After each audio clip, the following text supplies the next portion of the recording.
कुआं। सीमा गर्मियों की छुट्टियों में अपनी नानी के गांव आई थी।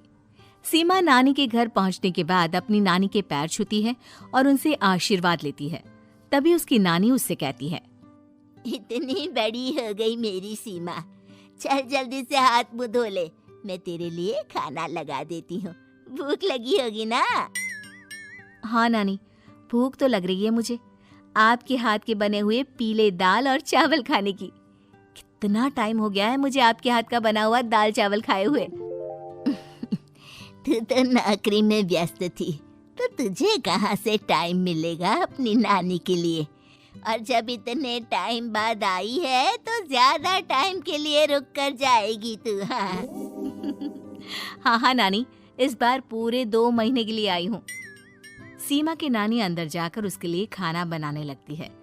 सीमा कमरे में अकेली होती है, तभी उसे किसी औरत के रोने की आवाज सुनाई देती है। वो कभी खिड़की से बाहर झांकती है तो कभी दरवाजे से बाहर झांकती है। उसे समझ में नहीं आ रहा होता है कि आखिर रो कौन रहा है। तभी नानी खाना लेकर आ जाती है। वो अपनी नानी से कहती है, नानी, कोई औरत रो रही है क्या? मैं जब से यहाँ आई हूँ तब से मुझे यहाँ किसी औरत की रोने की आवाज आ रही है। हे भगवान, कहीं ये वही तो नहीं? बोलो ना नानी। अरे कोई नहीं रो रहा, ये तेरे मन का वहम है। और तू ना अब खाना खा ले, ज्यादा यहाँ वहाँ की बातों में ध्यान मत दिया कर। जल्दी से खाना खा और फिर मेरे साथ आ जा मेरे कमरे में, दोनों बैठकर खूब सारी बातें करेंगे। ऐसे ही अगले दिन सीमा अपनी नानी के साथ गांव के बाजार जा रही होती है। उसी रास्ते में फिर से किसी औरत के रोने की आवाज आती है। वो अपनी नानी से कहती है, अरे नानी, क्या सच में तुम्हें अभी भी किसी औरत की रोने की आवाज नहीं सुनाई दे रही? मुझे किसी औरत की बहुत बुरी तरीके से रोने और चीखने की आवाजें आ रही हैं। मैं बहुत परेशान हूँ नानी, आखिर ये कौन है? मुझे लगता है कि सीमा को शहर भेज देना चाहिए, यहाँ रहना उसके लिए ठीक नहीं। नानी बोलो ना, आप चुप क्यों हो जाते हो? सीमा, तू घर चल, मुझे तुझसे बहुत जरूरी बात करनी है। नानी सीमा को घर ले आती है और सीमा से कहती है, सीमा, कल सुबह तू शहर वापस चली जाएगी। अरे अचानक? आखिर क्या बात है नानी, आप मुझे ऐसे जाने को क्यों कह रही हो? मैं बस जो कह रही हूँ उस पर ध्यान दे। तू कल सुबह यहाँ से चली जाएगी, और ये बात मैं कोई मजाक में नहीं बोल रही। तू कल जाएगी तो मतलब जाएगी। अरे नानी, चली जाऊंगी मैं, ठीक है, पर आखिर बात क्या है ये तो बता दो। मम्मी से कोई बात हुई है या फिर मुझसे कोई गलती हुई है जो तुम मुझे अचानक से जाने के लिए बोल रही हो? देख सीमा, रात बहुत हो चुकी है और मुझे इस बारे में कोई बात नहीं करनी।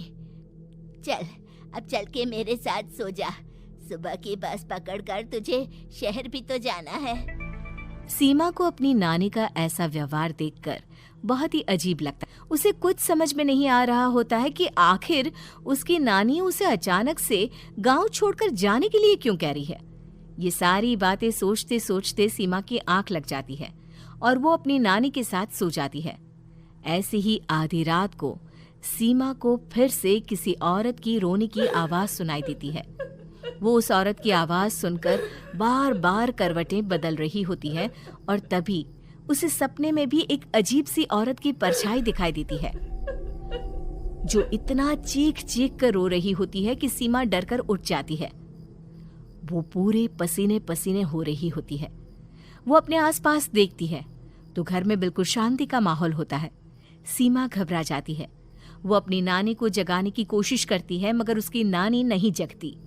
सीमा को फिर से उस औरत की रोने की आवाज सुनाई देती है। आखिरकार सीमा अपने आप को रोक नहीं पाती और वो घर का दरवाजा खोलकर बाहर निकलती है। आखिर ये माजरा क्या है? आज तो मैं पता करके रहूंगी।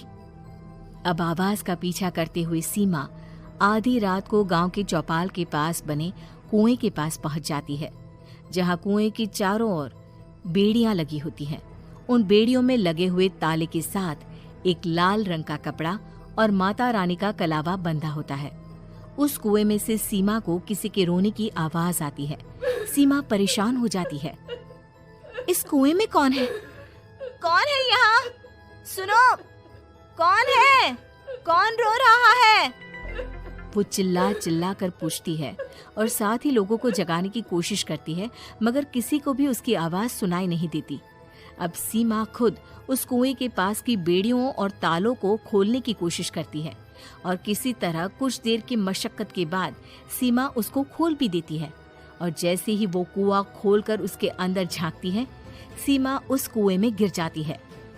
इतने में उसकी नानी की नींद भी खुल जाती है और सीमा को पास ना देखकर नानी परेशान हो जाती है। नानी घबराकर पूरे घर में उसे ढूंढने की कोशिश करती है, जिसके बाद उसकी नानी और सभी लोग उस खूनी कुएं के पास जाते हैं और सीमा की नानी कुएं के पास खड़ी होती है। सभी गांव वालों और सीमा की नानी को सीमा के चिल्लाने की आवाज आती है, बचाओ, कोई मुझे बचाओ। मेरी बच्ची, हम आ गए, हम तुझे बचा लेंगे। नानी, मुझे यहाँ बहुत डर लग रहा है। यहाँ इंसान की कटी हुई मुंडिया, हाथ, पैर और कंकाल है और खून भी है। नानी, मुझे डर लग रहा है। आप सब मेरी मदद कीजिए, नहीं तो ये खूनी कुआं मेरी बच्ची को भी खा जाएगा। अरे मुझे तो ये समझ में नहीं आ रहा कि आखिर इस खूनी कुएं को खोला किसने। सालों पहले इसको इतनी मुश्किलों के बाद तांत्रिक बाबा ने बंद किया था। अरे पूरा गांव खूनी कुएं के बारे में अच्छे से जानता है, तो कोई भी जानबूझकर तो ऐसा करेगा नहीं। मतलब किसी ने अनजाने में इसे खोल दिया है भैया। सीमा को इस बारे में मालूम नहीं था और जब से वो यहाँ आई थी तभी से उसे किसी औरत के रोने की आवाजें भी सुनाई दे रही थी। कहीं सीमा ने ही तो उसे नहीं खोला। अगर ऐसा है तो फिर सीमा का बचना बहुत मुश्किल है। वहीं कुएं के अंदर सीमा रोते हुए बैठी होती है कि उसे आवाज सुनाई देती है जो कुएं के बाहर खड़े गांव वालों में से किसी को सुनाई नहीं देता। आज सालों के बाद मुझे ताजा खून मिलेगा। तेरा खून पीकर आज मैं अपनी प्यास बुझाऊंगा।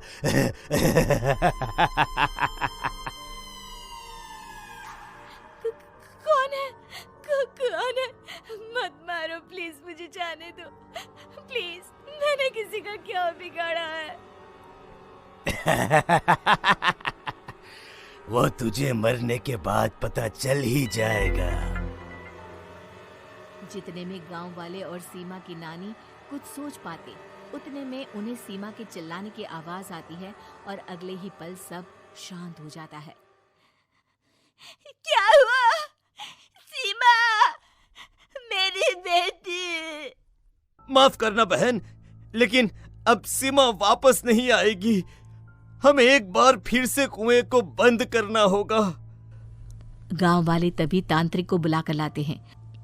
एक बार फिर अपनी शक्ति से तांत्रिक बाबा उस कुएं को हमेशा हमेशा के लिए बंद कर देते हैं और वहां एक बोर्ड लगा दिया जाता है कि यहाँ आना मना है।